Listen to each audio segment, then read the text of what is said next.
Bom dia, boa tarde, boa noite, torcedor santista. Alexandre com vocês, canal Santos Gol. No dia de hoje, um bom domingo para vocês, para todos nós, que Deus nos proteja, né? De toda essa situação que nós estamos passando. Quero falar com vocês hoje, já que é domingo, talvez eu vou fazer até um vídeo mais longo agora. Domingão, dá para você ouvir aí, assistir o vídeo, tomando sua cervejinha, seu refrigerante, né? E sobre o que eu quero falar? Sobre a questão dos técnicos, né? Técnicos brasileiros, técnicos estrangeiros e tudo mais. E por que eu quero falar isso, meus senhores? Por que eu quero falar isso? O que me desencadeou essa ideia foi essa partida, essa vitória do Santos sobre o Ituano, também a partida anterior com o Santo André, e também a partida contra o São Paulo, onde a gente foi derrotado. Resumindo, o que eu quero dizer? Vocês aí, principalmente vocês santistas, vocês perceberam a diferença de postura do Jean Mota nessas partidas últimas? Especialmente nessa de hoje, tá? Porque o Jean Mota sempre é colocado, não, é um falso 9, é isso, é aquilo, não sei o que, papapá, né? Jogou muito bem com o Sampaoli, né? Depois acabou perdendo espaço. E vem começando de novamente a mostrar algumas coisas interessantes. Nessa última partida agora contra o Ituano, ele fez inúmeros passes importantíssimos, muito interessantes, inclusive o segundo gol saiu de uma jogada com ele.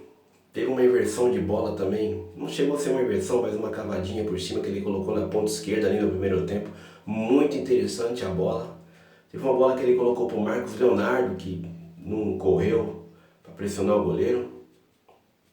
Uma outra coisa que eu fico irritado, acho que o jogador tem que ir até o fim. Você não sabe, cara, se o goleiro vai escorregar, vai cair, vai se estabanar com a bola, tem que ir até o fim, pô, não pode parar. Mas voltando, o caso específico e o exemplo específico, Jean Mota. Aí eu me pergunto, é porque o técnico é estrangeiro, porque ele foi muito bem com o São Paulo e está começando a jogar bem de novo agora com esse novo técnico Ariel Roland. É porque o técnico é estrangeiro? Não, acho que não. Independente de ser estrangeiro, né? É como se vocês forem analisar, por exemplo, o Ganso. Aonde o Ganso jogou bola depois que saiu do Santos? Ele não é um bom jogador? Houve até um papo uma vez, o Sidorf falou que com o perfil físico e técnico dele, ele não jogaria na Itália, porque não deixariam jogar e tal, isso e outro. Mas aqui ele joga. E jogava, né? E por que ele não jogou mais? Aí são dois diferenciais. Eu vou chegar lá e vou explicar para vocês. Vamos falar primeiro do Jean Mota. Qual que é a minha tese pela melhoria do Jean Mota, tanto com o São Paulo quanto agora com o Ariel Roland? Meus amigos, é aí onde entra o ditado que menos é mais. Você pega um técnico que pensa primeiramente no aspecto defensivo. Se vocês observarem, o time joga estático, não há movimentação, né? O time do Cuca, o time do Jair Ventura, né?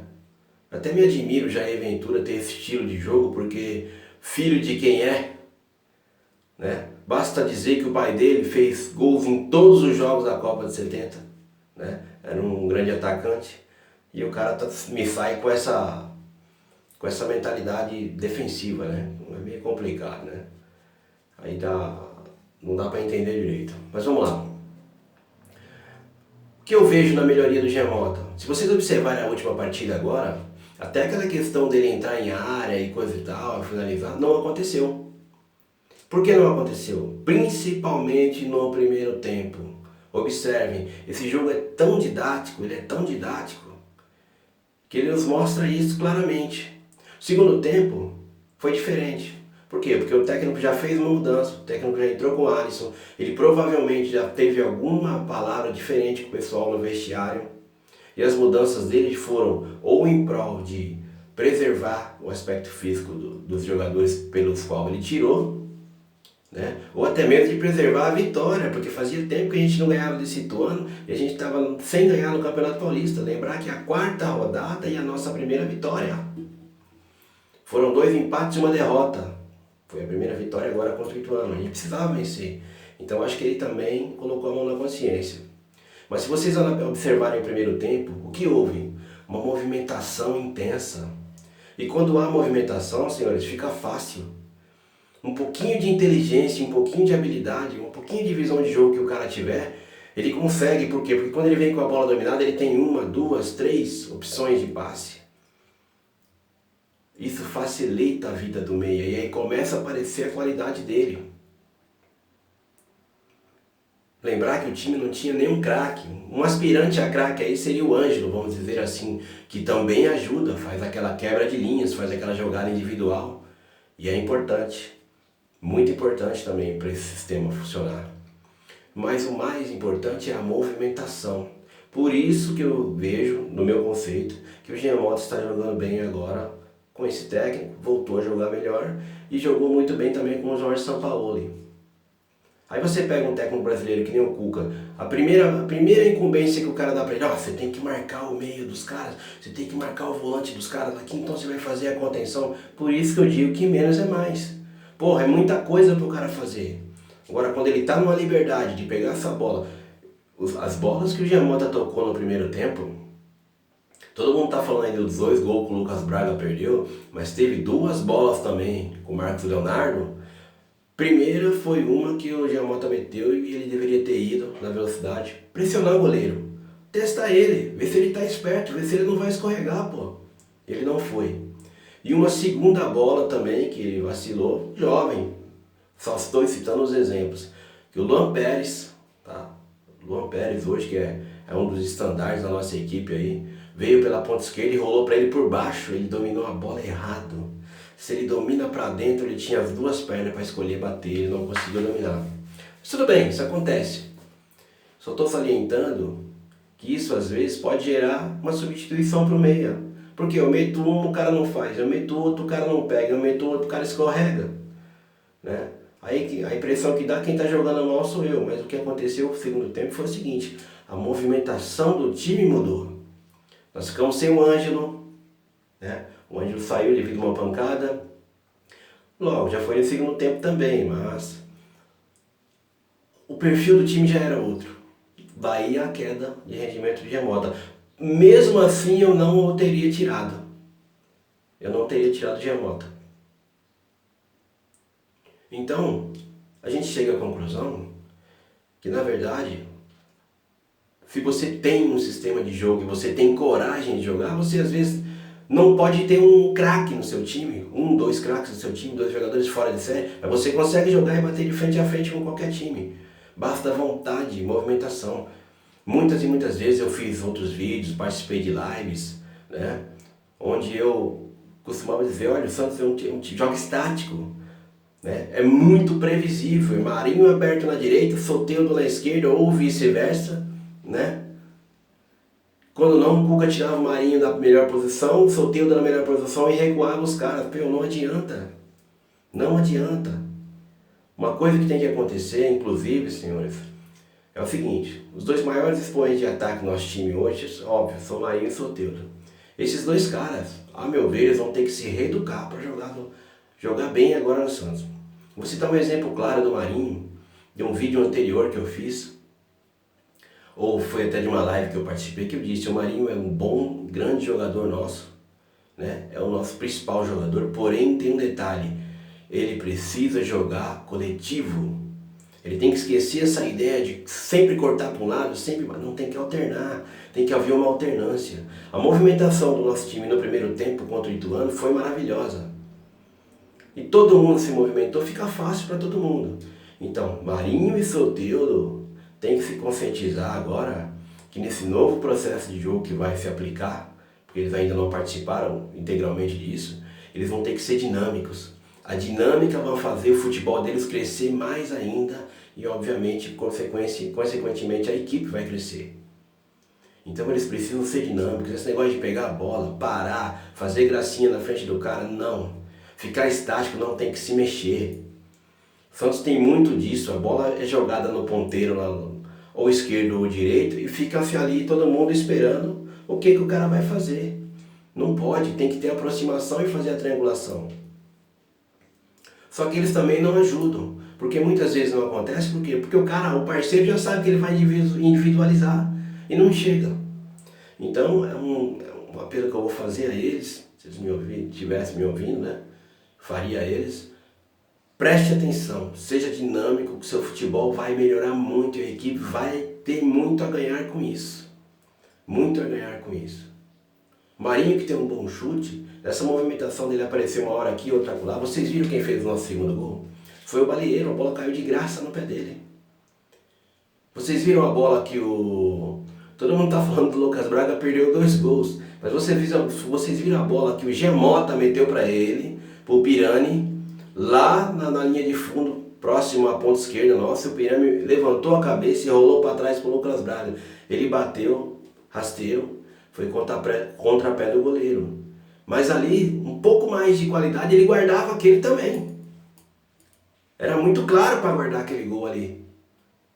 Um cara mais profissa ali, um cara mais do ofício, um melhor finalizador, guardava aquele também. Então o Lucas Braga, onde ele teve chance de fazer 4 gols, no mínimo. No mínimo. Tudo isso consequência dessa movimentação. Tudo isso consequência dessa movimentação que melhora muito e dá muito mais condições para a Gemota. Se você for observar isso aí, é interessante até quando esse time estiver funcionando, talvez nós vamos resgatar valores que nós já estávamos dando como perdidos. Se seguir essa trajetória desses, principalmente primeiros tempos, primeiro tempo contra o Santo André, primeiro tempo contra a Ferroviária, se eu não estou enganado, primeiro tempo com 8 anos. São Paulo não dá para contar. Mas principalmente esses 3 primeiros tempos foram jogos muito bons e com características diferentes. Contra o Santo André, o Giamota já chegou dentro da área. Inclusive, nosso primeiro gol foi dele, né? Se não me falha a memória, mas foi dele. Numa jogada de envolvência, de giro, de movimentação da molecada. Então, essa é a diferença. Nossos amigos aí, nossos técnicos brasileiros. Agora, um outro conceito que eu tenho, gente, não é que o técnico brasileiro é burro. A diferença é o seguinte: eles têm medo de perder os seus empregos. Eles têm medo. O que também não me entra na minha cabeça pelo seguinte: a maioria desses caras aí vieram de origem pobre.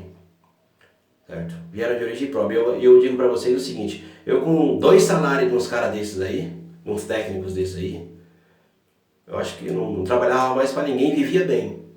Agora você tem que conhecer o seu lugar. Quando você quer viver e manter um nível de vida que às vezes não é nem da sua realidade, porque você ter dinheiro, você ganhar dinheiro, não significa que você sabe o que fazer com ele. Não significa que você mudou o seu nível, vamos dizer assim, social. Você pode ter mudado a sua condição financeira, mas o seu berço é aquele mesmo de origem pobre, entendeu? Então eu não sei que medo também é esse que esses caras têm de tanto perder o emprego, mas a questão é essa: os caras têm medo de perder o emprego. Já o técnico estrangeiro, o que acontece? Vamos colocar a mão na cabeça, gente. Vocês acham que um técnico estrangeiro vem aqui pro Brasil para pensar em ficar 5 anos aqui? Jamais, jamais. Então ele já sabe que o trabalho dele aqui é curto prazo, é 1, 2, 3 anos, então é aquilo, cara. Vamos para cima e já era. Um exemplo disso, mais um exemplo disso, vou citar o Flamengo.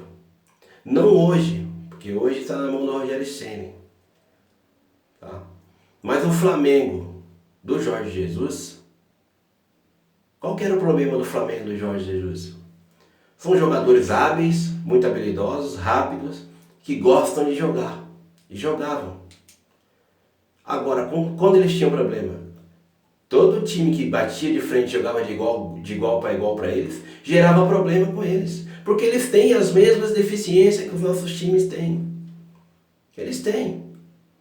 Os zagueiros deles não são muito bons, né? Quando são pressionados defensivamente não sabem o que fazer. também criam problemas, fazem gol contra, falham, escorregam, fazem pênalti, mas você tem que querer jogar. Né? Vide que aquele super Flamengo do Jorge Jesus ganhou do Santos no Maracanã, Santos do São Paulo ali, né? Eu nem gosto muito de falar o nome desse cara, mas ganhou do Santos no Maracanã de 1-0 por causa daquele maravilhoso goleiro que ele trouxe e de um erro de passe do Eduardo Sacha, que eu até, né, vão perdoar, foi querendo jogar, mas o goleiro eu não perdoo. E tomou de 4 na Vila Belmiro. Aí vão dizer, já era campeão, mas tomou. Tomou de 4 na Vila Belmiro. Por aí vocês veem. O time que quis jogar com eles gerou problema para eles. Gerou problema. E obviamente que tecnicamente os jogadores deles eram melhores que os nossos. Inclusive metade daquele time era jogador de Santos. Né? Então, é nesse ponto que eu quero chegar. Não é nem que os técnicos brasileiros são tão mais fracos do que os caras. O problema é esse. O medo que eles têm de perder o emprego, o medo que eles têm de perder ali o lugar deles, né? É como diz o nosso amigo Lucha, né? Que ganhou vários títulos aí com o nosso time. Vamos saber valorizar também. Ganhou vários títulos aí com a gente. Que o medo de perder tira a vontade de ganhar. É exatamente isso. Então a definição é, os técnicos estrangeiros são melhores que os nossos? Talvez um pouco mais estudiosos e um pouco mais corajosos. Essa é a realidade. E eles já chegam aqui com o prazo de validade contado. Podem olhar aí. Quantos anos o São Paulo ficou aqui? O São Paulo ficou 2 anos e pouco. Quantos anos o Jesus ficou aqui? Eles sabem. E eles não vêm aqui para fazer carreira. Eles não vêm aqui. Eles estão indo para eles, tanto faz. O que precisa para o treinador brasileiro é isso, é coragem. É coragem.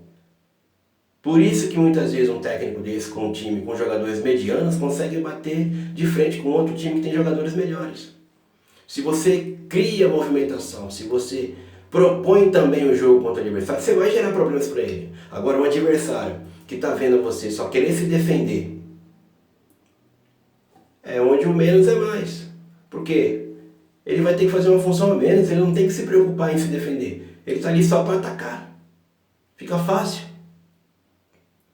Então é isso, meus amigos. Cheguei nessa conclusão. Eu quero ver muito esse sistema funcionando. Vamos ver o que vai acontecer. Provavelmente a gente consiga até ver algo melhor no Lucas Lourenço, quando ele tiver uma oportunidade. E se o time estiver girando da forma que se apresentou. Aí só para não esquecer, a gente falou de Ganso. Aí muitos vão dizer, mas o Ganso, né, óbvio, o Ganso tinha o Neymar do lado. E você ter o Neymar do lado é maravilhoso. É óbvio, foi o que eu falei, se você tem um craque, se você tem um driblador, você vai quebrar linhas, fica mais fácil ainda. Se você tem jogadores inteligentes do seu lado. E na verdade, o Ganso não tinha só o Neymar. O time do Santos era muito bom. Né? Muito bom e muito rápido. Você imagina aqueles caras ali, cara. Robinho, Neymar, o próprio André, que se encaixou e jogou bem e fez gol pra caramba. Então, evolui o nível de todo mundo. Né? Evolui o nível de todo mundo. Porque o cara se sente confiante, o cara percebe as oportunidades aparecendo na frente deles. Tinha até o Pontinha, que eu esqueci o nome dele, ele foi até emprestado pro Atlético Paranaense. Né? Que também saiu do Santos aí escorraçado pela torcida. Me fugiu realmente o nome dele. Infelizmente agora me fugiu o nome dele. Um magrinho. Me fugiu realmente o nome dele, sinceramente. Mas também começou a jogar muita bola. Ele fez 2 gols, inclusive, contra o Santo André no Pacaembu. Depois ele veio jogar no São Paulo, jogou no Palmeiras. Tudo isso é o quê? Inteligência, movimentação. Aquele time se movimentava muito. Era um giro constante, ficava difícil de alguém acompanhar. E aí? E aí o Ganso, como se fosse um tambor ali no 38, só girando e olhando. Passou um aqui, passou outro acolá. Vixe, passou mais um. Fica fácil, o cara vira craque. Porque fica fácil. Então o diferencial daquele time do Ganso, né, era isso. Também. mas a movimentação era constante naquele time. E movimentação inteligente, de jogadores inteligentes e hábeis. Por isso que ficou fácil para ele. E depois disso, ele não encontrou mais isso pela frente. Porque aquele time não permitia. Aquele time não tinha como segurar ele e fazer um time na retranca. Por que a gente marcava 3 gols e sofria 2, marcava 5, tomava 4? Era assim. Era assim. Mas era um time que queria jogar. E com tudo, né? Obviamente com um apoio muito grande do craque, que era o Neymar, a gente acabou ganhando títulos aí. Mas vamos nos lembrar que o Santo André foi um osso duro de roer.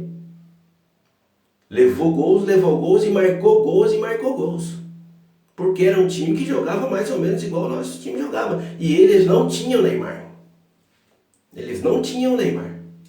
Eles não tinham o Ganso. Eles não tinham o Robinho. Eles não tinham Wesley. Lembrei agora o nome do Wesley. Tá? Rápido, veloz, saiu escorraçado da Vida Belmiro e depois voltou para ser campeão. E saiu valorizado. Tudo isso é o quê? Forma de jogar. Agora aí, era um técnico brasileiro. Vocês vão dizer, era um técnico brasileiro, sim. Agora quem segurava aquela rapaziada? Ali foi igual um exemplo que um amigo fala, que é o Vanderlei Correia, ele fala que a molecada do Santos é tão para frente que o Cuca queria segurar, mas não conseguia. E a molecada arrastou ele até lá, até o final da Libertadores. Esse mesmo sintoma aconteceu com aquele time de Ganso, Neymar e Robinho e companhia, que era treinado pelo Dorival Júnior. Então aí tá aí, a minha tese tá aí. O futebol do Gemota melhorou pela forma de jogar. Se vocês observarem agora contra o Ituano, nem entrar na área ele entrou. Porque não havia necessidade, ele tinha opções passando para um lado, para o outro, de movimentação. Óbvio, muitos acertos precisam fazer, principalmente na parte defensiva, né? Mas aí a gente está desfalcado, falta peças ainda. E o apelo que eu faria é isso. O Ariel vai ter que ser muito inteligente para tratar com Soteldo e Marinho. Se ele conseguir entrar dentro da cabeça de Soteldo e Marinho, e um exemplo que eu vou dar foi quando eu falei do Marinho, naquele jogo contra o Grêmio, onde ele foi muito mais coletivo do que individualista, e vocês viram o que o Santos fez com o Grêmio. Então, meus amigos, é isso. Essa é a minha tese. Se você concordar, beleza. Se você não concordar, deixe no comentário. Um bom domingo para vocês, uma boa semana para todos aí também. Deixe seu like, compartilhe com nossos amigos santistas. E vamos acreditar que a coisa vai rolar. Fui!